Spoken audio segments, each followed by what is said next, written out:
Hello student, आपका स्वागत है आज की क्लास में। आज हम शुरू करने वाले हैं अध्याय 2, एक चर वाले रैखिक समीकरण। तो आपके मन में एक सवाल आएगा कि ये एक चर वाले रैखिक समीकरण क्या होते हैं ना। हम समीकरण की बेसिक जानकारी पिछली क्लासों में पढ़ चुके हैं। रैखिक समीकरण क्या होते हैं इनको हमें पिछली क्लासों में भी अच्छे से समझा हुआ है। मैं मान के चल रही हूँ कि आपने 6वीं 7वीं में इन सब चीज़ों को थोड़ा बहुत समझा है, जाना है। हम यहाँ पर पढ़ने वाले हैं एक चर वाली, मतलब यहाँ पर क्या होगा, एक चर होगा, वेरिएबल होगा। वेरिएबल क्या होता है कि ये इनकी जो वैल्यू होती है ना, ये परिवर्तनशील होती है, हर क्वेश्चन के अनुसार अलग अलग होती है।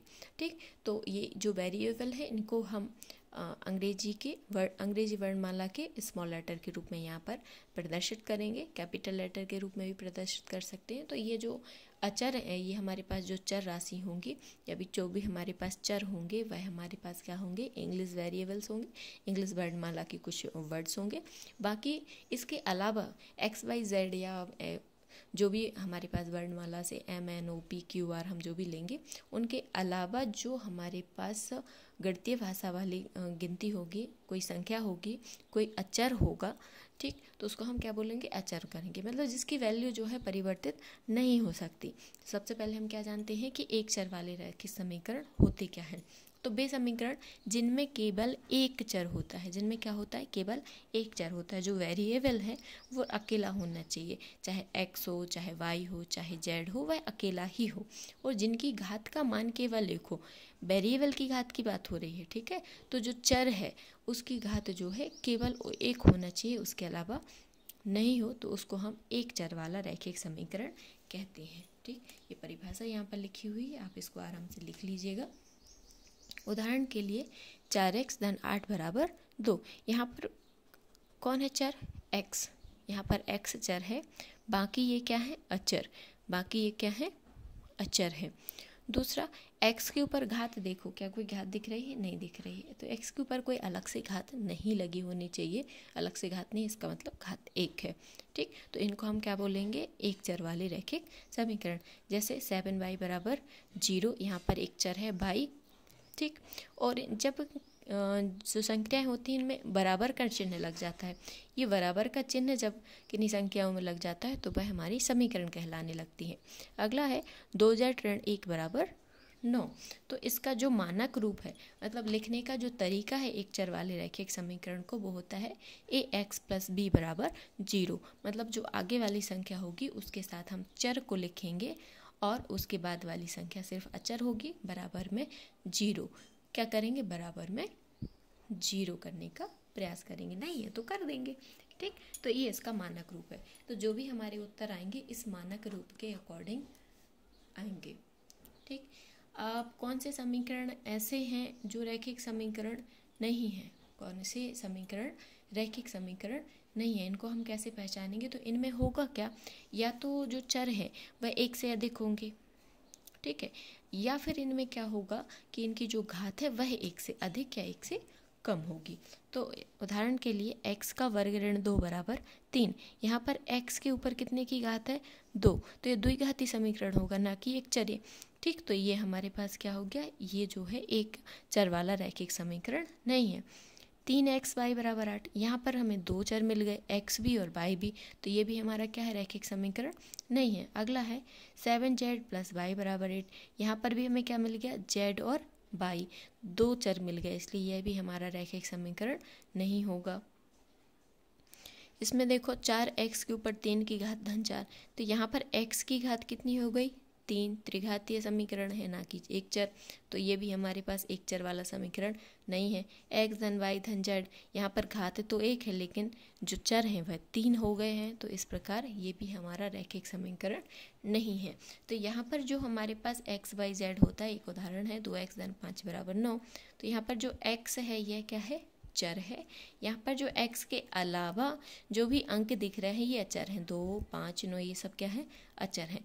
ये चिन्ह जो है बराबर का है, तो बराबर के चिन्ह के दाहिनी ओर, बराबर के चिन्ह के दाहिनी ओर वाले पक्ष को हम दायां पक्ष RHS राइट हैंड साइड कहते हैं, और बराबर वाले पक्ष के बाएं साइड, बाएं पक्ष में को हम बायां पक्ष कहते हैं, मतलब बराबर वाला जो चिन्ह है उसके बाएं साइड को हम बायां पक्ष कहते हैं, लेफ्ट हैंड साइड, और उसके दाहिनी ओर जो भी चीज़ लिखी रहती है उसको हम दायां पक्ष कहते हैं, राइट हैंड साइड।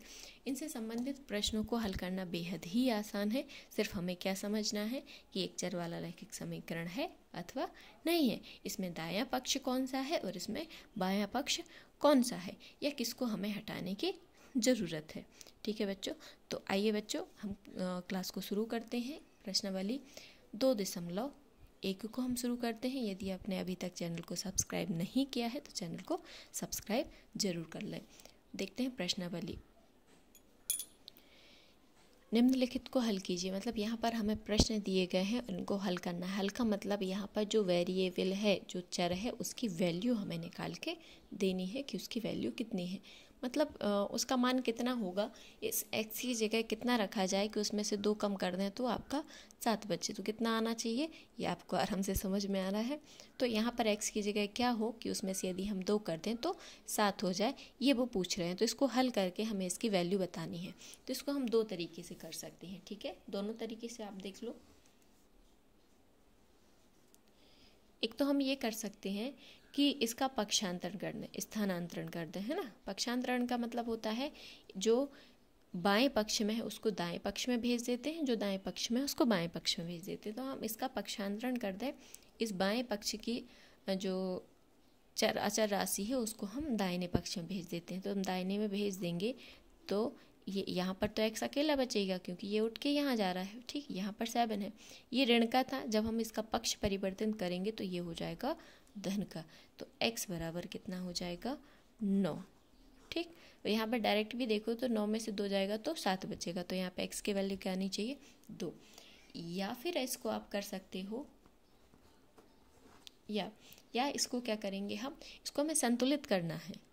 ठीक, और संतुलित करने का, जैसे आपने तराजू को देखा, यदि आप कुछ लेने जाते हो और आपने जो भी वस्तु ली है दूसरी तरफ उनका क्या है बाट है, जिस पर वो क्या करते हैं उनका अंकित रहता है कि इसका कितना भार है।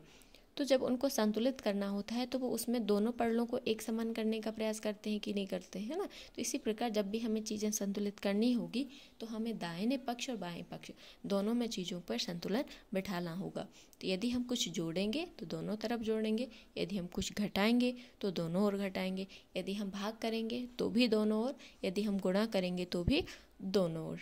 ठीक है, तो यहाँ पर संतुलित करना है, हम क्या करेंगे, इस 2 को हटाना है क्योंकि हमें तो x की वैल्यू चाहिए। तो 2 को हटाने के लिए हम क्या करेंगे, यदि हमें 2 को हटाना है तो हम 2 में जोड़ दें, 2 में से 2 जाएगा 0 हो जाएगा। ठीक, अब यदि हमने यहाँ 2 जोड़ा है तो यहाँ भी जोड़ना पड़ेगा।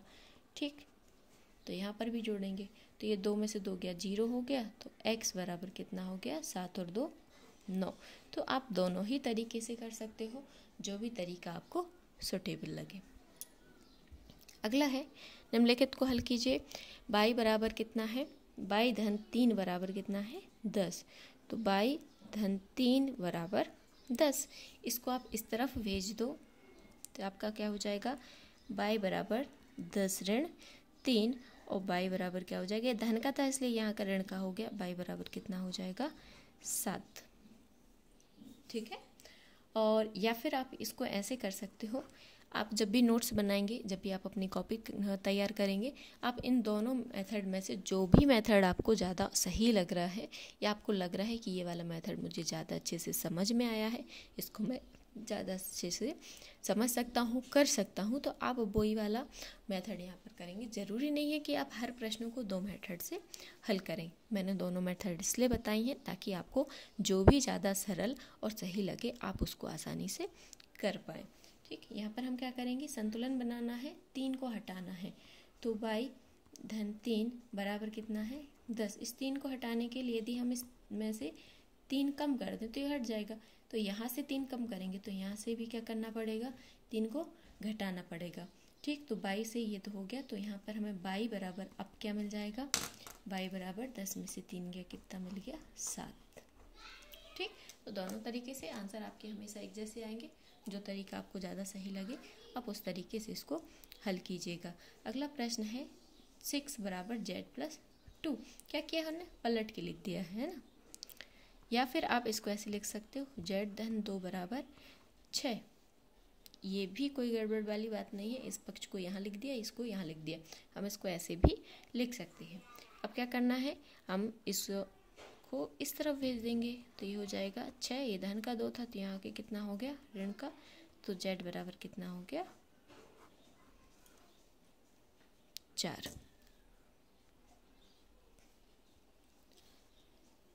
अगला है 3/7 धन x बराबर 17/7। हमें क्या करना है, x की वैल्यू निकालना है। ठीक, इसको इस तरह भेजेंगे तब भी आपका आंसर आ जाएगा, या फिर यदि आपको पक्षांतरण अच्छे से समझ में नहीं आ रहा है तो आप क्या कर सकते हो, इसमें से इसको घटा सकते हो तब भी आ जाएगा। ठीक है, हम पक्षांतरण करेंगे तो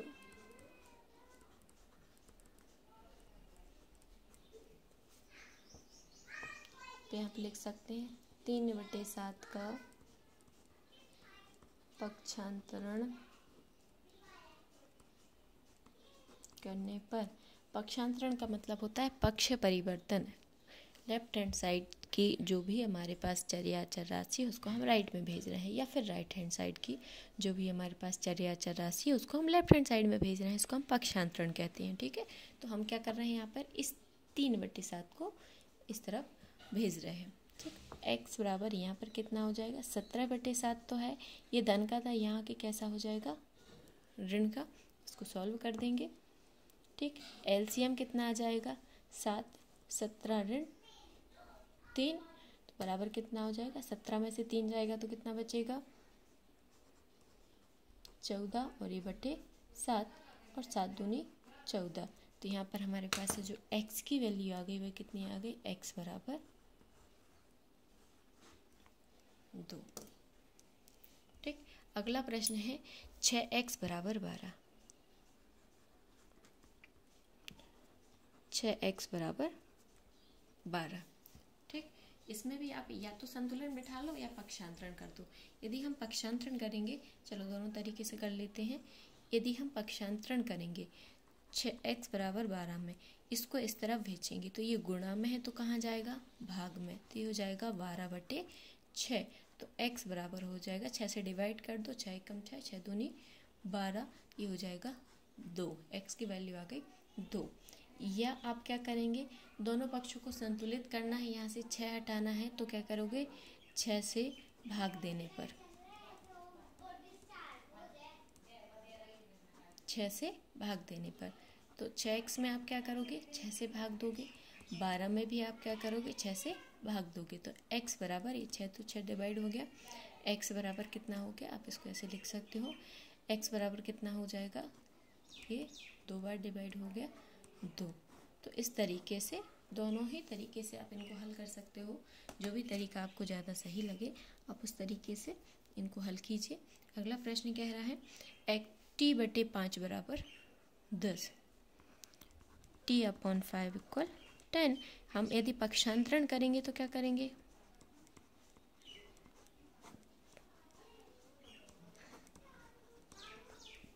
ये आपका गुणा में है तो कहाँ जाएगा भाग में, तो t बराबर हो जाएगा 10 × 5, तो t बराबर हो जाएगा 15।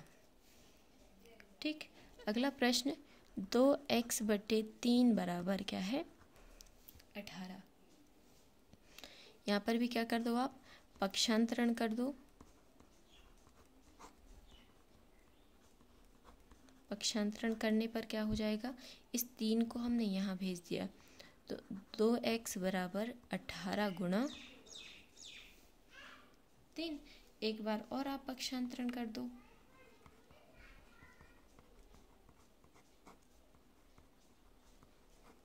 आप चाहो तो लिख सकते हो कि किसका पक्षांतरण आप कर रहे हो। ठीक, हम यहाँ पर 2 का पक्षांतरण कर रहे हैं, लिख सकते हैं।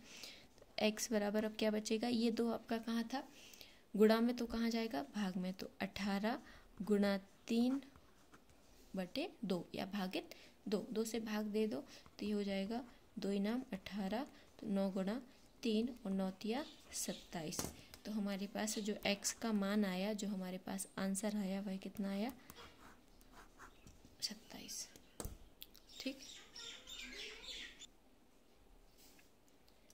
अगला प्रश्न है 1.6 और 1.6 बराबर 22/1.5 को हल कीजिए। ये प्रश्न है आपका, इसको हल करना है। ठीक, तो वही काम है, या तो आप पक्षांतरण कर देंगे, ये आपका यहाँ गुणा में पहुँच जाएगा, या फिर आप संतुलन बिठा लेंगे। संतुलन के लिए क्या करना होगा, गुणा करना होगा।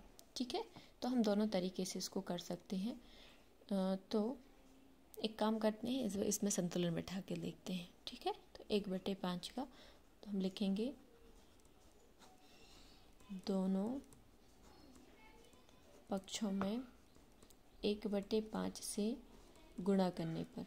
गुणा क्यों करेंगे, क्योंकि ये भाग में है। जब हम गुणा करेंगे तभी तो एक दूसरे से डिवाइड हो पाएगा, तो गुणा करने पर। ठीक,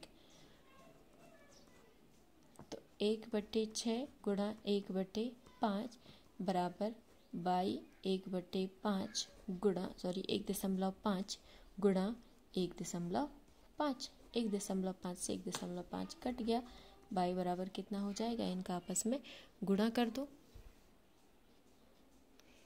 इनका आपस में गुणा करेंगे तो कितना आ जाएगा, ये आपका 15 गुणा 16 हो जाएगा 240, और ये आपकी 2.40। तो आपके पास जो y की वैल्यू आ गई वह कितनी आ गई, 2.40।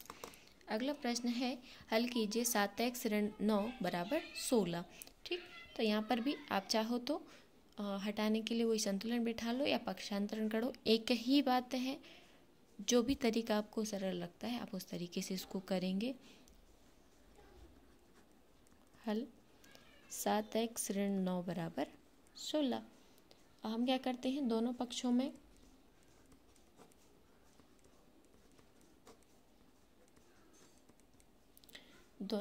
में यहाँ से देखो, सबसे पहले हमें ये अचर 9 को हटाना है, तो 9 जोड़ने पर क्या करेंगे, 9 जोड़ेंगे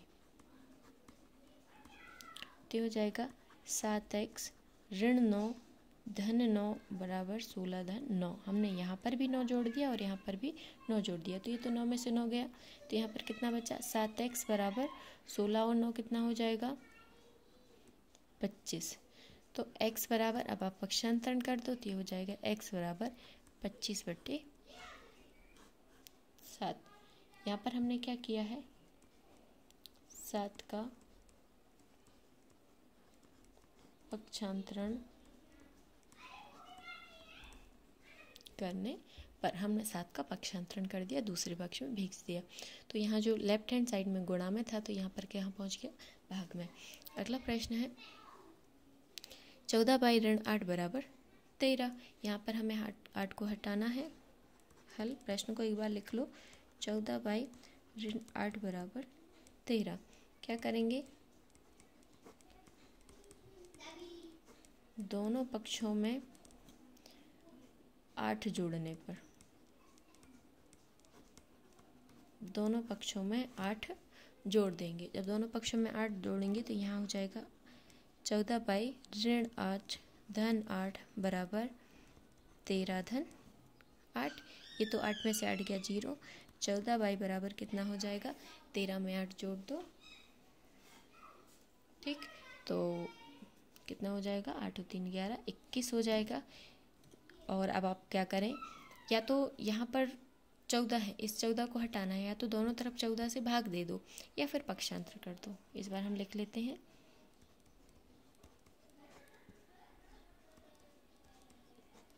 दोनों पक्षों में 14 से भाग देने पर। ठीक है, तो ये हो जाएगा 14/14y बराबर 21/14।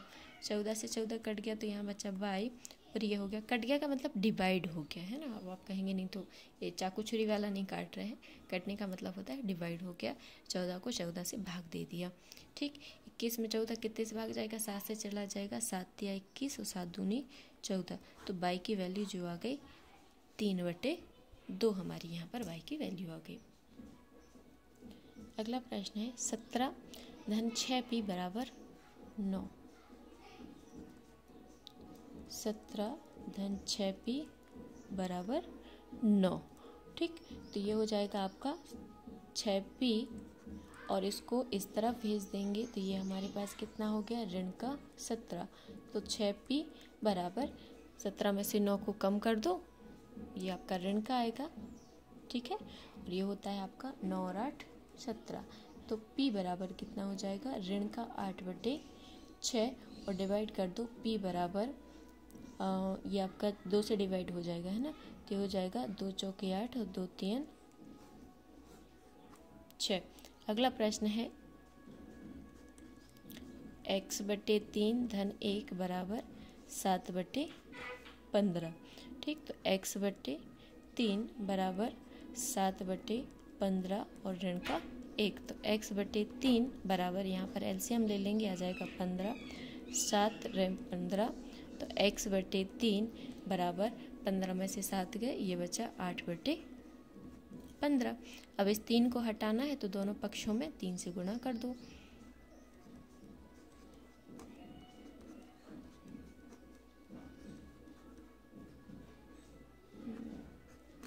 तीन से गुणा करने पर, ठीक, तो ये हो जाएगा x/3 गुणा 3 बराबर ऋण का 8/15 गुणा 3। 3 से 3 डिवाइड हो गया, x बराबर 3 5 15 ऋण का 8/5। ठीक है बच्चों, तो इस प्रश्नावली में इतने ही प्रश्न थे। मिलते हैं अगली प्रश्नावली में आगे के क्वेश्चनों के साथ। ठीक, तो इसको आराम से कर लीजिए। Thank you so much, bye bye.